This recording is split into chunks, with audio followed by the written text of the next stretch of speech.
સુરતમાં આરટીઆઈ કરી ખંડણી માંગતા પૂર્વ કોર્પોરેટર પ્રકાશ દેસાઈની આખરે ધરપકડ થઈ છે.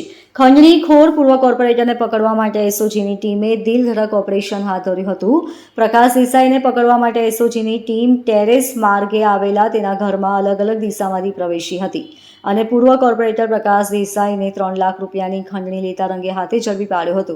આ મામલે પોલીસે વધુ તપાસ હાથ ધરી છે. પ્રાપ્ત માહિતી મુજબ સુરતમાં આરટીઆઈ કરી ખંડણી માંગતા પૂર્વ કોર્પોરેટરની ધરપકડ કરવામાં આવી છે.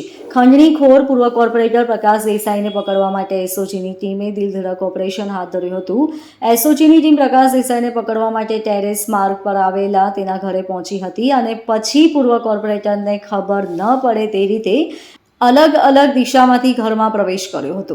એસઓજીની ટીમે પ્રકાશ દેસાઈને 3 લાખ રૂપિયાની ખંડણી લેતા રંગે હાથે ઝડપી પાડ્યો હતો. આરોપ છે કે પૂર્વ કોર્પોરેટર પ્રકાશ દેસાઈએ લિયો ક્લાસીસ વિરુદ્ધ અનેકવાર આરટીઆઈ કરી હતી અને લિયો ક્લાસીસના સંચાલક પાસે 4.5 લાખની ખંડણી માંગી હતી. સાથે જ પ્રકાશ દેસાઈ લિયો ક્લાસીસ વિરુદ્ધ મનપાની મુખ્ય કચેરી બહાર ધરણા પર બેસવાનો હતો. જો કે આ અંગે લિયો ક્લાસીસના સંચાલક દ્વારા ફરિયાદ થતાં એસઓજીની ટીમે ખંડણીખોર પૂર્વ કોર્પોરેટર પ્રકાશ દેસાઈને રંગે હાથે પકડવા માટે સ્પેશિયલ ઓપરેશન હાથ ધર્યું હતું.